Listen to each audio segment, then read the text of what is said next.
So you're patron of this college, right? Yeah. And how did you start doing that? It was years ago. I've just been reminded, it's so long ago I couldn't remember, but it's 2007.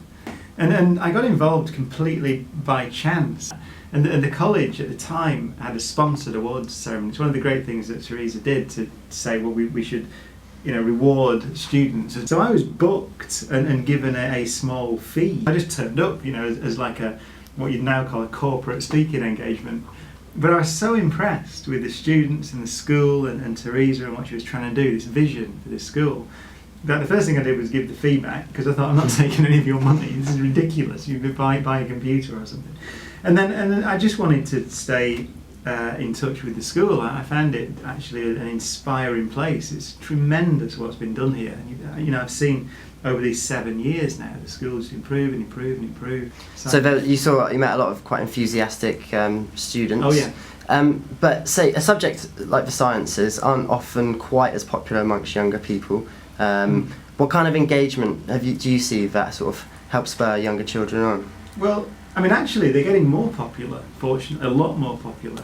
And I think it's connecting, let's say, physics. So physics can have different mental images can appear in your head when you talk about physics. So it could be that you think of just batteries and electric circuits and you go, oh no, I don't want to do that.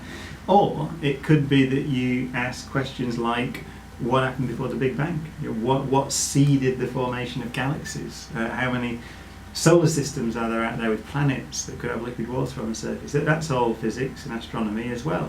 So I think it's how you frame them and what questions you ask. The sciences, I think that's the key thing.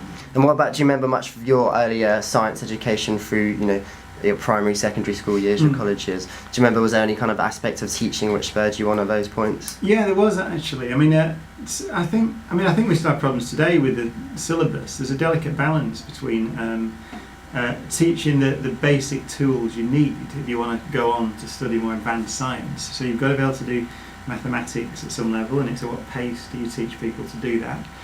You've got to know basic things in physics, but also I think there are things people want to know about. If you're interested in science, most people quite like E equals MC squared, relativity. I like that. I like the fact time moves at a different rate when things move past us, and that's interesting. And I remember we had a chemistry teacher who was a great physics teacher as well, a chemistry teacher who'd talk about covalent bonds and ionic bonds, and everyone who does chemistry knows about that.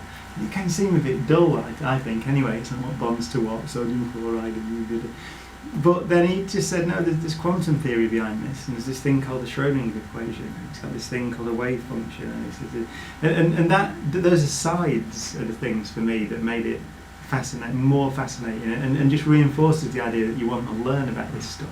And so for me, the trick is not to be too prescriptive. So you've got the balance between learning the basics and having this inspirational, cutting-edge stuff, and then you can see how the basics are going to feed into that. I think it's really important. So I think, too strict a curriculum would, for me, be a problem. You need to let the teachers be inspiring and let them wander. They're going to need time to wander. So is that what you'd like to see in sort of science education in the future? A greater role on the teacher, being able to be freer with what they teach? Definitely, because teachers know how to inspire kids. That's their job. That's what they want to do. I think universities can play a role as well, because I think that one of the things is, how do you get teachers, how do you allow them, if you're going to teach physics, how do you tell them about these breakthroughs in cosmology? So when a student asks you what happened before the Big Bang, as someone did today in the Q&A session we did, then I know, because I'm in a university and I read all this stuff all the time, I know that there are now theories that address that. So how do you teach, how do you keep the teachers up to date in an entertaining way for them?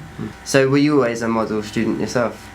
No, I was interested in lots of things, which I think people are. I was interested in music, I was interested in going out in Manchester. And that's another thing to recognise, it's supposed to be fun, so growing up is not to, I think we often get a bit confused about what school and university are for, because I don't think it should be seen as a production line for this cannon fodder for knowledge economy sort of falling off the end. It's supposed to be about having a good time and learning to appreciate learning, I suppose, to enjoy gathering knowledge, because at some point then no one's going to tell you have to acquire new knowledge and learn about things.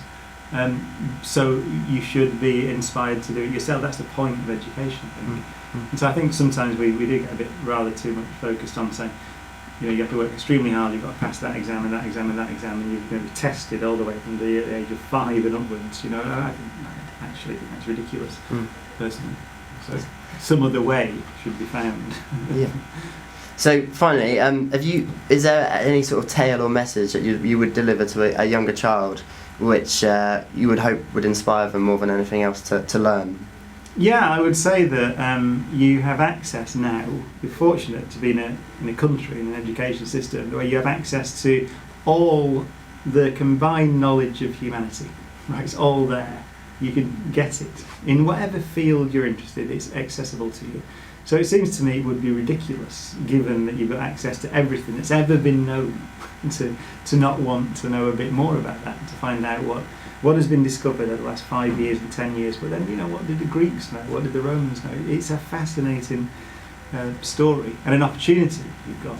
I mean, there are schools here and teachers, places like Redbridge, full of people who want to help you find out those things.